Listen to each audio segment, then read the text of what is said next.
Good Erev Shabbos, everyone. This week's Parsha is out of Vayishlach. Yaakov returns from 20 years living with Lavan, and now he is confronted by Esav. And it says that Yaakov sends angels before him to Esav, his brother. And he says to them that I want you to go seek out and tell him, seek him out and tell him that I have been with Lavan all this time and I've been delayed until now. It says that the angels come back. They say, we came to your brother, to Esav, and he is coming to you with 400 men. The commentaries say this is 400 officers. Each one has hundreds of men under his leadership. And then it states, Vayira Yaakov moed vayetzelo. Yaakov was very frightened and he was very distressed. And what did he do? He divided his camps in two, and he said, if Esav comes to fight, one camp will fight, the other will escape. He poured his heart and soul out unto God in prayer. A question number the Orach Chaim asks is, why did Yaakov send angels? Why would he utilize these heavenly beings? Why did he not send emissaries? Why did he not send men? He had so many men, servants at his disposal. Why angels? Second question, why did the angels come back and say, we came to your brother, to Esav? Why did they just say we came to Esav? Or we came to Esav, your brother? When Yaakov sent them, it says he sent them to Esav, his brother, which is also difficult. How many Esavs are there? All it had to say is he was sending the angels to Esav. We know that it's Yaakov's brother, and they came back and they specify, we came to your brother, we came to Esav. What does this mean? And also, why was Yaakov so frightened? And he was frightened, okay, he might have to go to war with his brother, that we understand, but vayetzelo, it was very distressing. What is this coming to teach us? The Orach Chaim explains, Yaakov did not send human emissaries because what Yaakov wanted to discover was not just to send a message to Esav and to see if Esav would indeed be coming to Yaakov, but Yaakov wanted to discover what is the true essential nature of Esav's attitude to Yaakov. Because Esav would say one thing, but mean another. And therefore, this is something a human being would not be able to detect. But angels, they can peer deeply within the soul of a human being, and they can decipher and determine what his true motivation is. Therefore, Yaakov sent angels. Who did he send angels to? Esav, his brother. Meaning, go and tell me, is this the Esav of 20 years ago, whose goal in life is my destruction?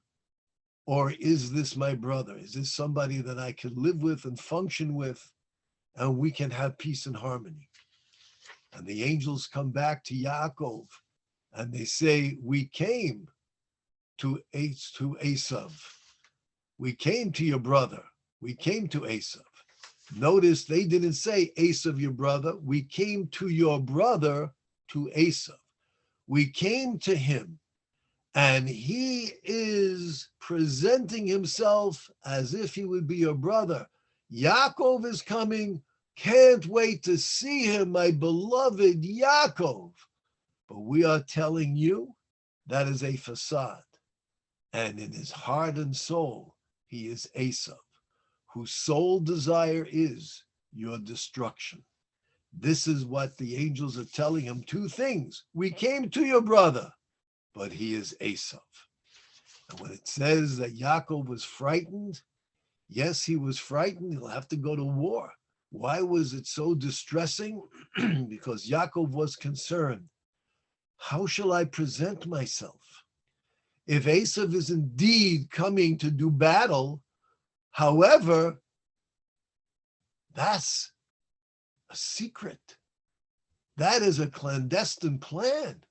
Esav is presenting himself for all to see. The media that will be reporting upon this momentous occasion of the union of Esav and Yaakov, they're going to see Esav coming with brotherhood and love and outstretched arms, unaware of his true intentions of destroying Yaakov. How shall Yaakov prepare? Should Yaakov come armed? Should he have his soldiers with him? Then Esav will say, he'll present to the media, he says, look, here I come with love and forgiveness and compassion and understanding. Look how Yaakov responds. Yaakov says, I can't do that. That's what was so distressing. And therefore Yaakov had to come up with a plan in which he divided his camps into two, saying that I also will present myself unto Esav with love and affection and brotherhood. However, I will have a second camp that will be on alert, that should Esav engage in any type of warfare, we will be prepared to pounce on him immediately. This is what was distressing. What was distressing to Yaakov was, how am I going to deal with the media? I know how to deal with Esav, but everyone's going to criticize me. That's what you do? They're not going to be interested to say, did you ever wonder why Esav, my loving brother, has to come with 400 officers? He's got maybe 4,000, maybe 40,000 soldiers with him. Did that ever cross your mind? Why a loving brother coming with affection needs an army? You're oblivious to that. You see what you want to see. Similarly, we find later in the Parsha when Dinah is abducted and violated by Shechem, she is rescued by her brothers Shimon and Levi. Shimon and Levi take the lives of all of those who try to assist Shechem in his kidnapping. Dinah was kidnapped. She was taken hostage. She was violated, abused.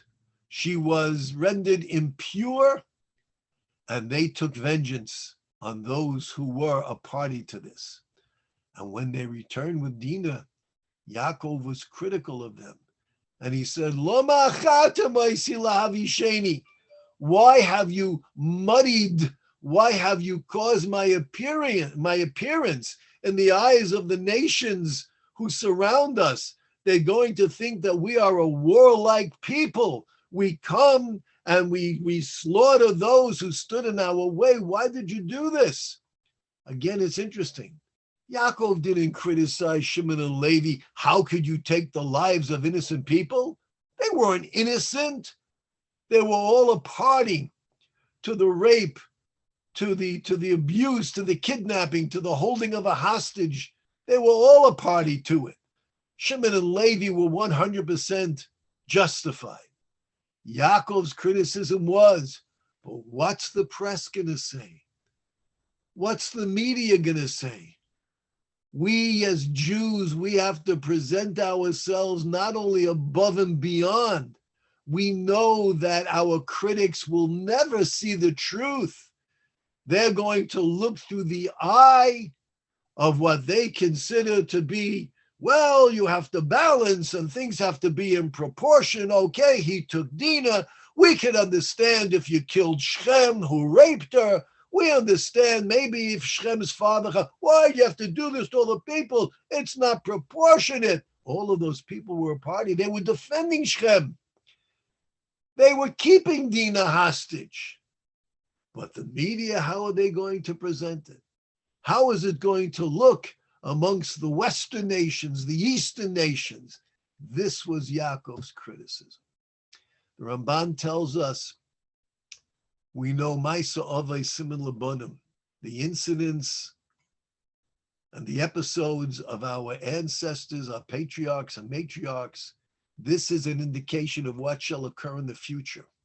And the Ramban says, particularly this Parsha, Yaakov, his confrontation, his dealings with Esav.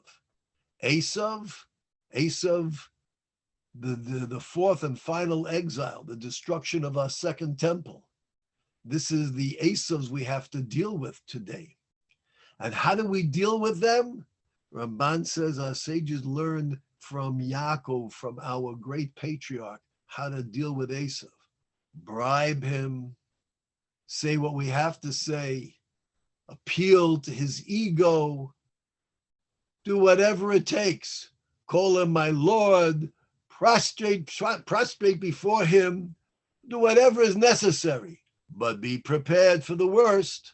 And above all, turn unto God and beseech the Almighty as we pour out our hearts and souls asking for his assistance.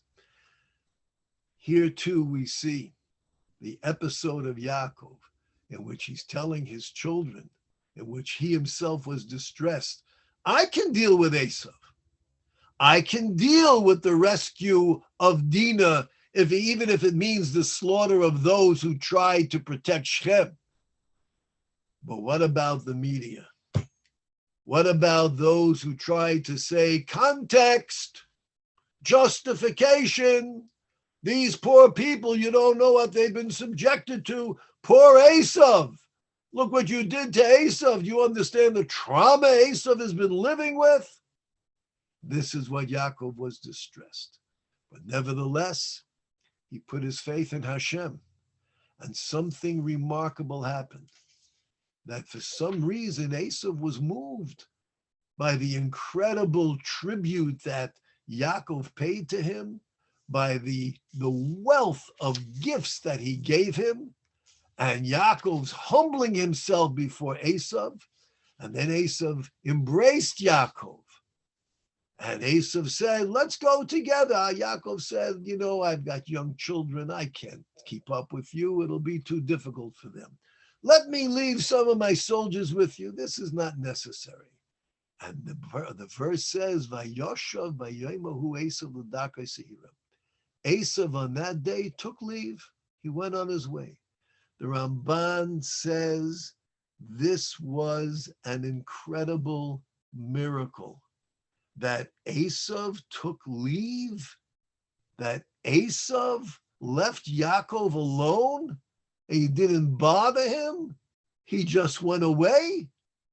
What a miracle. This is the hand of Hashem. We find ourselves today in Israel with this same dilemma. We can take care of our enemies, but the media, those in the West, those in the East, they tie our hands. So what do? We must be vigilant, prepare, be political, be diplomatic, but above all, turn to Hashem in sincere, honest, introspective prayer.